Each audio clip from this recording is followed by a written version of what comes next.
ফুলকপির জমিতে ট্রাক্টর, দাম না পেয়ে মাথায় হাত চাষিদের। উৎপাদন বেশি হয়েও চাষিদের চোখে দেখা গেল জল।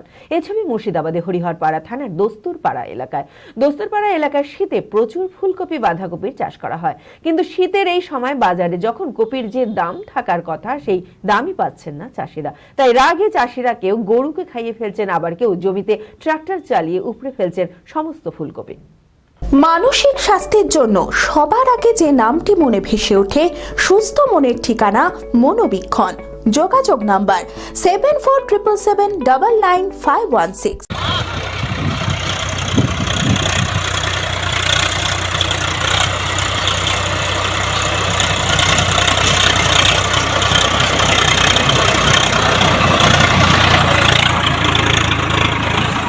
শীতের মরশুমের বাজারে অন্যান্য বছর ফুলকপি বাঁধাকপি চড়া দামে কিনে নিয়ে যেত মহাজন থেকে শুরু করে পাইকারি বিক্রেতারা, কিন্তু এই বছর দেখা গেল উল্টো চিত্র। উৎপাদন বেশি হয়েও চাষিদের চোখে দেখা গেল জল। ফুলকপির জমিতে ট্রাক্টর, দাম না পেয়ে মাথায় হাত চাষিদের। এ ছবি মুর্শিদাবাদের হরিহরপাড়া থানার দস্তুরপাড়া এলাকায়। দস্তুরপাড়া এলাকায় শীতে প্রচুর ফুলকপি বাঁধাকপি চাষ করা হয়। এই মরশুমে কপির সঠিক দাম না পেয়ে রাগে চাষিরা কেউ গরুকে খাইয়ে ফেলছেন, আবার কেউ জমিতে ট্রাক্টর চালিয়ে উপড়ে ফেলছেন সমস্ত ফুলকপি। এই এরিয়াটা, এই গোটা মাঠটা প্রায় না হলেও 200-250 বিঘা কপি হয় বাঁধা ফুল দিয়ে। তার মধ্যে এইবার তো যা ফুলের অবস্থা, মানে ভাষায় প্রকাশ করা যাবে না। হ্যাঁ, ফুলকপির একেবারেই অচল অবস্থা, বিক্রি টিক্রি নাই। দিয়ে ফলে সব কী করবে, কাটা কেটে হাটে নিয়ে যে বেচবে সেই খরচ তো ভ্যান ভাড়াই হয়েছে না, তো চাষি কী নেবে? চাষি কী করবে? অন্য সবজির জন্য চেষ্টা করছে, সব রোটার দিয়ে চষে ফেললো ওই জমি ফুল। এখন দাম পার পিস 1 টাকা পিস নেওয়ার লোক নাই। 10 গ্রাম বীজের দাম 400 টাকা। আর 1 টাকা পিস যদি কপি বিক্রি হয়, তাহলে একটা কপির পিছনে মিনিমাম 4 থেকে 5 টাকা খরচা আছে তৈরি করতে।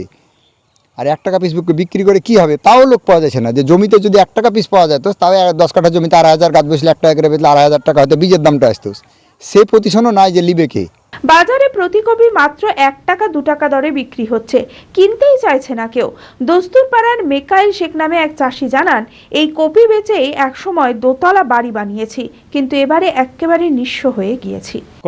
কপি তো আমরা চাষ করবো না, আর কপিতে ভুয়া আসছে, আর এক বিলে আর এক ভোট দিচ্ছে, প্যাকেটের নাম লেখা দেখছে এক, ওই বিলে লেখা দেখছে, ভিতরে অন্য পিছনে ভোট দিচ্ছে। 3 বিঘে ভুই শেষ আমার, পড়ে আছে সব ভুই। ওই লুটার দিয়ে চষিলাম, নষ্ট হয়ে গেল সব দিয়ে। সব ভুয়া। পানের মাল পুষ মাসের শেষ পর্যন্ত কেটে গম বুনি, গম হয়ে যায় 2 কুইন্টাল 3 কুইন্টাল গম হয় 14 কাঠা ভুয়ে। এখন গম হইলো না, আবার ফির ভুইটা আবার লুসকান খাইলে। বা পানের মাল ভাবে হুক্কা পানের মাল হয়।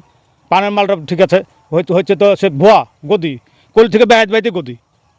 যার জীবন আমার বয়স ভরে আবাদ করছি, একটা গদি আসে না। কে নেবে? কেউ তো 1 টাকা তো লিছে না, কেউ দাম তো নাই, তো কে নেবে? 1 টাকা তো কই বেচা নাই, মুনিশ খরচ তো উঠছে না, কিন্তু বেচে কী করবো বলো তো? এখান থেকে গাড়ি ভাড়াই তো উঠছে না, আমার মুনিশ খরচ তো উঠছে না, তো আমি লিজে কী করবো? লুটা দিয়ে চষে ফেললাম। আর ভুয়া কপি লিছে না, তো কী করবো লিজে? গত 2 বছরের সাফল্যের পর তৃতীয় বছরে পথ চলা জেড একাডেমির 2025-26 শিক্ষাবর্ষে ভর্তি চলিতেছে। আমাদের সুবিধা ডিজিটাল ক্লাসরুম, 24 আওয়ার্স সিসিটিভি, ছেলে ও মেয়েদের পৃথক ক্লাসরুম ও হোস্টেল, নিয়মিত DPP, problem solving and doubt clearing class, কলকাতার অভিজ্ঞ শিক্ষক মণ্ডলী, স্বাস্থ্যসম্মত রুচিশীল খাবার, নিট বেসিস পড়াশোনা, কালচারাল অ্যাক্টিভিটি, গেস্ট টিচার দ্বারা মোটিভেশন ক্লাস, সবুজে ঘেরা পরিবেশে 24 ঘন্টা বিশুদ্ধ জল ও বিদ্যুৎ পরিষেবা। একাদশ শ্রেণীতে ভর্তির অ্যাডমিশন টেস্ট আগামী 9 মার্চ 2025। 2026-এর নিট ও জেইই পরীক্ষায় সফল হতে আজই আসুন।